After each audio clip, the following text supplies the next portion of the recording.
Nah, monopoli ini sendiri memiliki arti yaitu penguasaan terhadap suatu produksi ataupun pemasaran barang atas penggunaan jasa tertentu oleh satu kelompok pelaku usaha ataupun satu pelaku usaha. Nah, ini itu ada di Undang-Undang Dasar Nomor 5 Tahun 1999. Kemudian lanjut ke dasar hukum.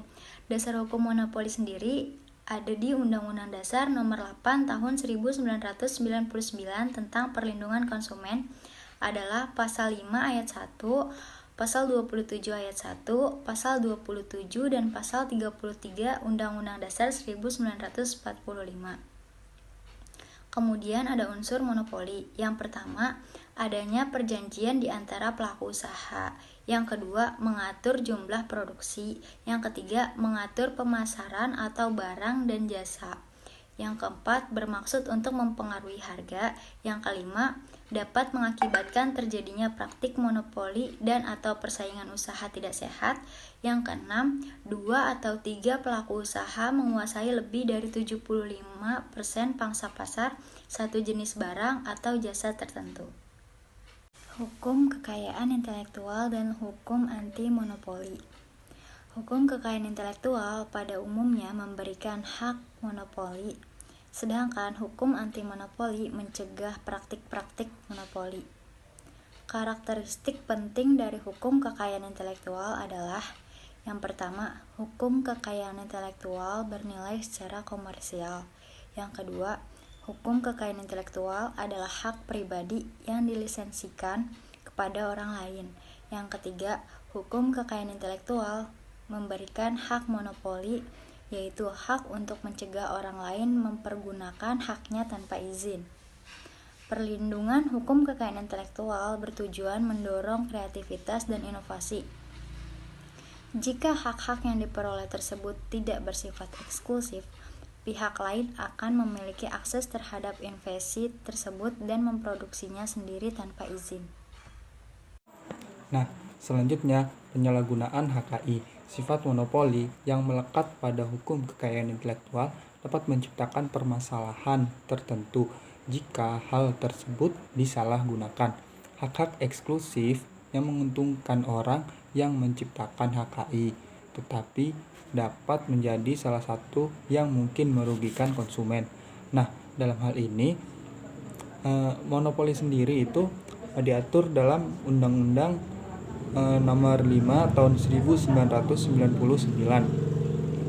tentang praktek monopoli dan persaingan usaha tidak sehat. Nah, arti dari monopoli, perusahaan monopoli tersebut yaitu di mana salah satu usaha itu semisal nih Pertamina itu menguasai dari hulu ke hilir. Maksudnya ialah semua proses atau satu bidang tersebut, contohnya ini Pertamina kan di perminyakan, itu dikuasai semuanya sama Pertamina. Tidak ada yang namanya perusahaan lain yang dapat istilahnya menyaingi Pertamina karena dia itu sudah dominan di bidang tersebut, seperti proses produksi ataupun semuanya, distribusi dan sampai konsumsi pun itu dikuasai oleh Pertamina. Nah, hal itulah yang mengakibatkan kurangnya persaingan atau iklim kompetitif di antara perusahaan-perusahaan lainnya, sehingga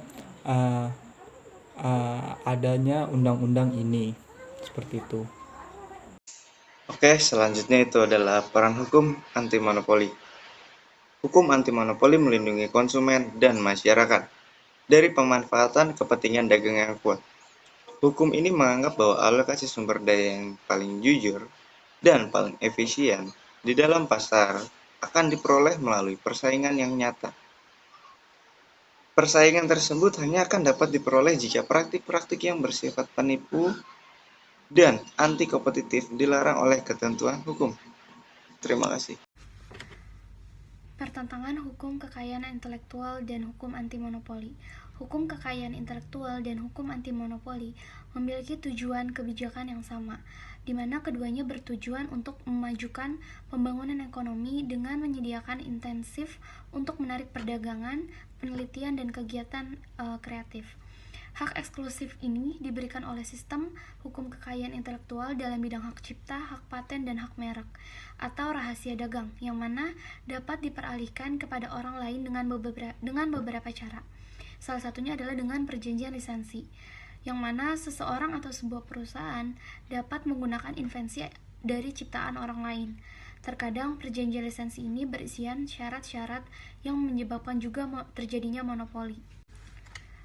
Kemudian ada unsur hukum anti monopoli. Nah, unsur hukum anti monopoli ini pertama ada mengenal pasar, yang kedua mengenal pengaruh tindakan, yang ketiga pengecualian kepentingan umum, dan komisi pengawas. Unsur pokok hukum anti monopoli merupakan prinsip dasar hukum anti monopoli yang ditemukan dalam undang-undang di beberapa negara, yang merupakan suatu hal yang penting. Hukum anti monopoli di sini juga membatasi penyalahgunaan pelaksanaan hukum kekayaan intelektual yang sah. Mengenal pasar. Sebuah praktik atau perjanjian hanya dapat berbahaya secara ekonomi jika mempengaruhi harga-harga, jumlah, kualitas, atau keanekaragaman barang dan jasa yang tersedia di dalam sebuah pasar.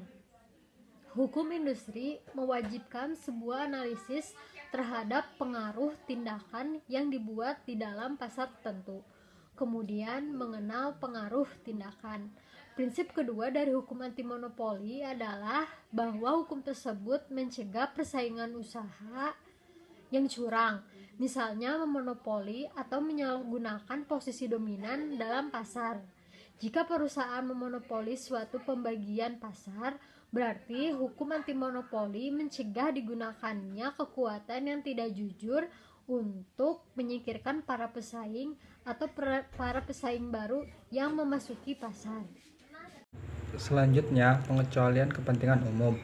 Hukum persaingan adalah beberapa perbuatan anti-kompetitif akan diizinkan jika dianggap merupakan kepentingan umum. Kecenderungan yang terjadi menunjukkan bahwa di dalam menerapkan hukum anti-monopoli, banyak negara memusatkan perhatian mereka terhadap usaha memaksimalkan kesejahteraan konsumen. Kepentingan umum didefinisikan dalam persyaratan keuntungan ekonomi yang diharapkan. Meskipun demikian, kesehatan umum, keselamatan, pertimbangan yang bijaksana, dan pertimbangan kultural dijadikan sebagai prioritas. Selanjutnya adalah Komisi Pengawas.